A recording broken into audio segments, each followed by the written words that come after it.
दोस्तों, हम सभी के चहीते हॉलीवुड एक्टर अर्नोल्ड श्वार्ज़नेगर बचपन में काफी गरीब होते थे। इतने कि उन्हें बॉडी बिल्डर बनना था, लेकिन उनके पास ना तो जिम जाने के पैसे थे और ना ही खाने के। इसीलिए वो बचपन में कॉलेज के साथ साथ एक कंस्ट्रक्शन कंपनी में भी नौकरी करते थे और फिर जो एक्स्ट्रा टाइम मिल जाता था तभी अपनी बॉडी बनाते थे।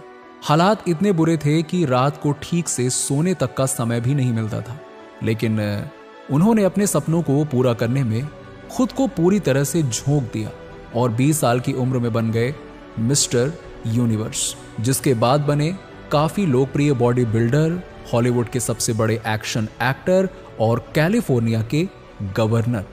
लेकिन इतना सब हासिल करने के बावजूद आज 76 साल की उम्र में भी वो काफी हार्ड वर्क करते हैं। अपने जीवन के सभी उतार चढ़ाव के ज्ञान को निचोड़कर उन्होंने एक इवेंट में सिर्फ 10 मिनट की ऐसी स्पीच दी थी जिसने आज तक लाखों नहीं बल्कि करोड़ों लोगों के जीवन को बदल कर रख दिया है। लेकिन अर्नोल्ड ने यह स्पीच इंग्लिश में दी थी और भारत की मातृभाषा तो हिंदी है, आप सभी जानते हैं। इसीलिए हम में से कई लोगों को यह स्पीच समझने में काफी दिक्कत होती है। इसीलिए आज मैं अर्नोल्ड की इसी पावर डे स्पीच का हिंदी में अनुवाद कर रहा हूं, जिसमें शब्द तो सारे के सारे अर्नोल्ड के रहेंगे लेकिन आवाज मेरी रहेगी। मगर शुरू करने से पहले हमारी पिछली स्टीव जॉब्स की स्पीच को आपने इतना प्यार दिया, उसके लिए थैंक यू वेरी मच। और फ्यूचर में ऐसी ही लाइफ चेंजिंग स्पीचेस को हिंदी में सुनने के लिए चैनल को सब्सक्राइब जरूर कर दीजिएगा। चलिए शुरू करते हैं। आज मैं यहाँ सफलता के बारे में बात करने आया हूँ। तो मैं कॉलेज जाता था, मैं दिन में 5 घंटे वर्कआउट करता था। मैंने कंस्ट्रक्शन कंपनी में भी काम किया क्योंकि उस टाइम बॉडी बिल्डिंग में पैसा नहीं था। मेरे पास फूड सप्लीमेंट्स और इक्विपमेंट्स खरीदने के भी पैसे नहीं होते थे। साथ ही साथ मैं कॉलेज भी जाता था, जिम भी करता था और हफ्ते में 4 दिन रात में 8 से 12 बजे तक एक्टिंग क्लासेस भी लेता था। और इतना सब करने के बावजूद भी मैंने 1 मिनट के लिए भी खाली टाइम निकालकर रिलैक्स करने का बहाना कभी नहीं बनाया। 1 सेकंड भी मैंने वेस्ट नहीं किया और यही कारण है कि आज मैं यहां खड़ा हूं। 20 साल की उम्र में मैं पहली बार लंदन गया और मिस्टर यूनिवर्स कॉन्टेस्ट जीता, वो भी youngest contestant of mister universe.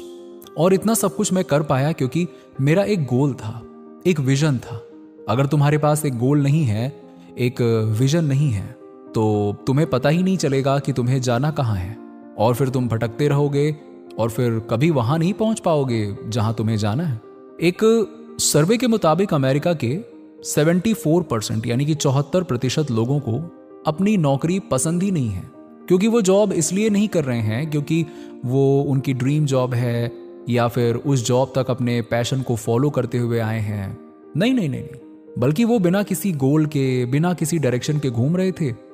उन्हें यहाँ वहाँ कहीं पे बहुत सारी जॉब ओपनिंग्स दिखाई दी तो उन्हें लगा कि चलो अप्लाई कर देते हैं। तो उन्होंने अप्लाई भी कर दिया, कुछ एक में वो सेलेक्ट हो गए तो बस काम करना शुरू कर दिया, क्योंकि सीधी सी बात है, बिल्स पे करने के लिए काम तो करना पड़ता है।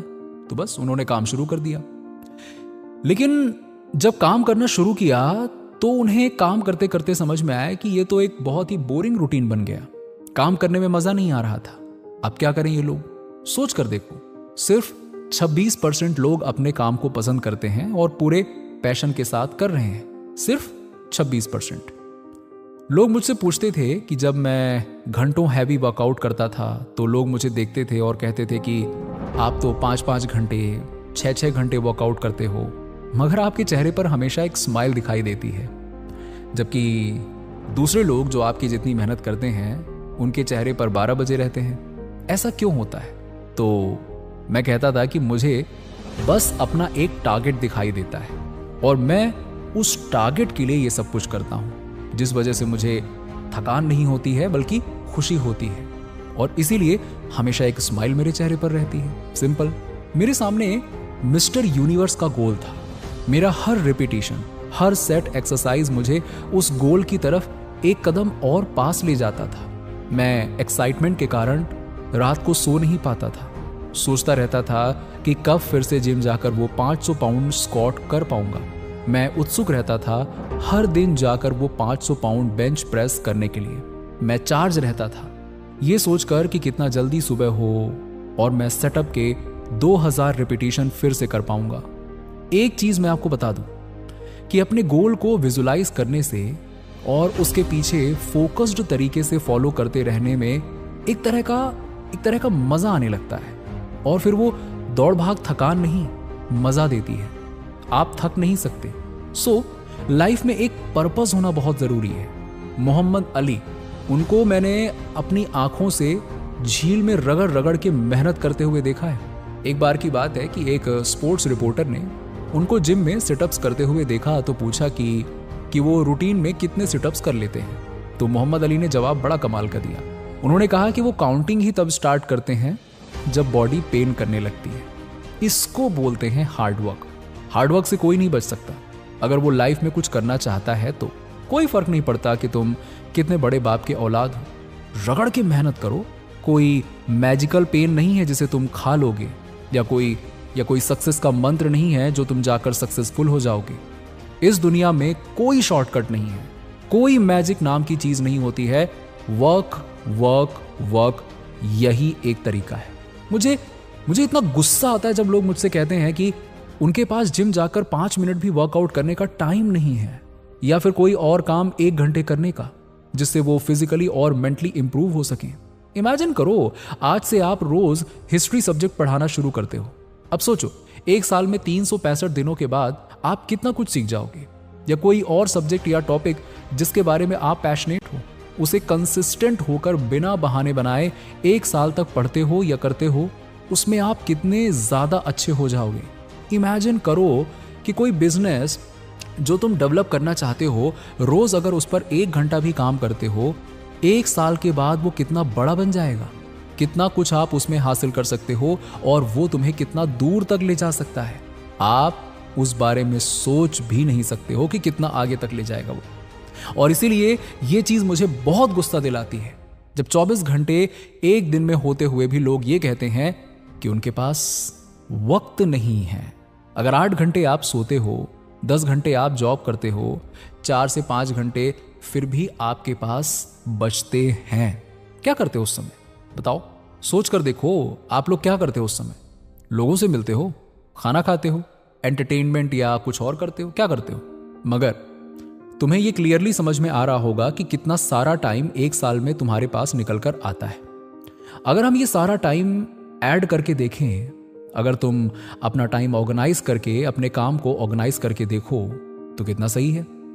प्लान बी से मुझे नफरत है, मैं साफ बोल रहा हूं, प्लान बी से मुझे नफरत है। चलो मैं बताता हूं क्यों। क्योंकि हमारे पास में काम करने वाले कम हैं और संदेह करने वाले ज्यादा हैं।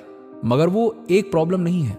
ऐसे डाउट करने वाले और हमारे कॉन्फिडेंस को तोड़ने वाले लोग हमारी लाइफ में हर स्टेज पर मिलेंगे।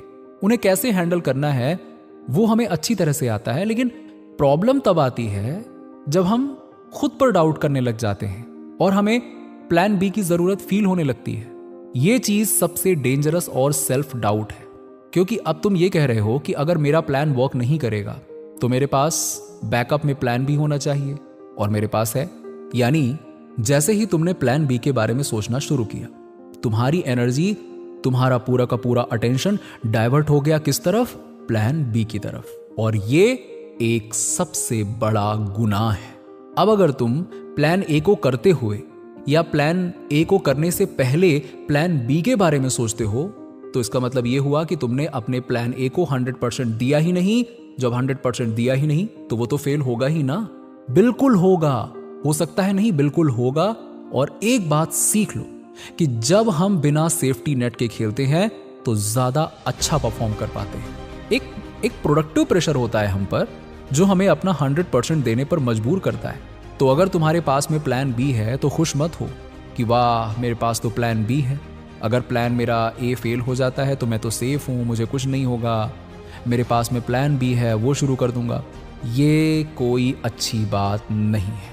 नफरत है मुझे इससे। इस एटीट्यूड से काम करने से आपका प्लान बी फिर से प्लान ए बन जाएगा, जो कि फेल हो जाएगा। मैं तुम्हें बता रहा हूं, मेरी लाइफ में मेरे पास कभी कोई प्लान बी नहीं था। मैंने अपनी कमिटमेंट दे दी थी, full time body building champion बनना है, मतलब बनना है। मैंने फुल कमिटमेंट की खुद से कि मैं अमेरिका में सर्वाइव करके दिखाऊंगा। मैंने फुल कमिटमेंट की खुद से कि मैं शो बिजनेस यानी कि फिल्म में आऊंगा और वो भी लीडिंग रोल्स में। मैं हार्डवर्क करूंगा, तब तक करूंगा जब तक कि मैं अपने गोल को अचीव नहीं कर लेता। सेम रूल मैंने पॉलिटिकल करियर में भी फॉलो किया। तो कुल मिलाकर मेरी मानो, प्लान बी मत रखो, क्योंकि ऐसा करने से आप खुद का ही नुकसान कर रहे हो और अपने सक्सेस के चांसेस को और कम कर रहे हो। लोग प्लान बी पता है क्यों रखते हैं? क्योंकि उन्हें डर लगता है कि मेरा प्लान ए फेल हो गया तो क्या होगा। और एक बात बता दूं, हारने से मत डरो, क्योंकि फेल होने में कोई बुराई नहीं है। बड़े से बड़ा आदमी जिसके बारे में तुमने सुना है, वो कई बार फेल होने के बाद वहां पहुंचा है जहां वो आज है। तुम्हें फेल होना ही पड़ेगा अगर सक्सेस की सीढ़ियां चढ़नी है। ऐसा कोई सक्सेसफुल इंसान नहीं है जो फेल ना हुआ हो। जो हार नहीं सकता वो कभी जीत भी नहीं सकता। दोस्तों, जितने बड़े फेलियर होंगे उतनी ही बड़ी सक्सेस होगी। हम सब फेल होते हैं, इट्स ओके। मगर ओके क्या नहीं है पता है? मैं बताता हूं। हारने के बाद फिर से खड़ा ना होना, ये ओके नहीं है। फिर से फेल होने के डर से एफर्ट नहीं लगाना, ये ओके नहीं है। खुद की किस्मत या दूसरों को ब्लेम करना, ये ओके नहीं है। अपने वीक पॉइंट्स पर काम न करना, ये ओके नहीं है। वही गलती फिर से दोहराना, ये ओके नहीं है। ऐसा आदमी लूजर होता है। विनर्स फेल होते हैं, उठते हैं, फेल होते हैं, उठते हैं, हमेशा उठते हैं और कभी भी उठने में फेल नहीं होते हैं। वो वही असली विनर है। हारने के डर से आप वो कर ही नहीं पाओगे जो आप करना चाहते हो। Relax, it's okay to fail. फिर से अपनी जी जान लगा दो। जो भी तुम्हारे पास है सब कुछ लगा दो। आज नहीं तो कल, देर से ही सही, लेकिन सक्सेस को तुमसे कोई अलग नहीं कर सकता, क्योंकि सफलता तुम्हारी है। तो दोस्तों, हम उम्मीद करते हैं कि हमारी इस कोशिश ने लैंग्वेज बैरियर को तोड़कर आपको अर्नोल्ड श्वार्ज़नेगर की इस स्पीच से काफी कुछ सीखने में मदद की होगी। अगर हां, तो वीडियो को लाइक और शेयर करके हमें सपोर्ट कीजिएगा और ऐसे ही इंस्पिरेशनल वीडियोस देखते रहने के लिए हमारे चैनल को सब्सक्राइब करके पास वाली घंटी जरूर दबा दीजिएगा। मैं मिलता हूं आपसे अगले वीडियो में। तब तक के लिए कोशिश करते रहिए और आगे बढ़ते रहिए।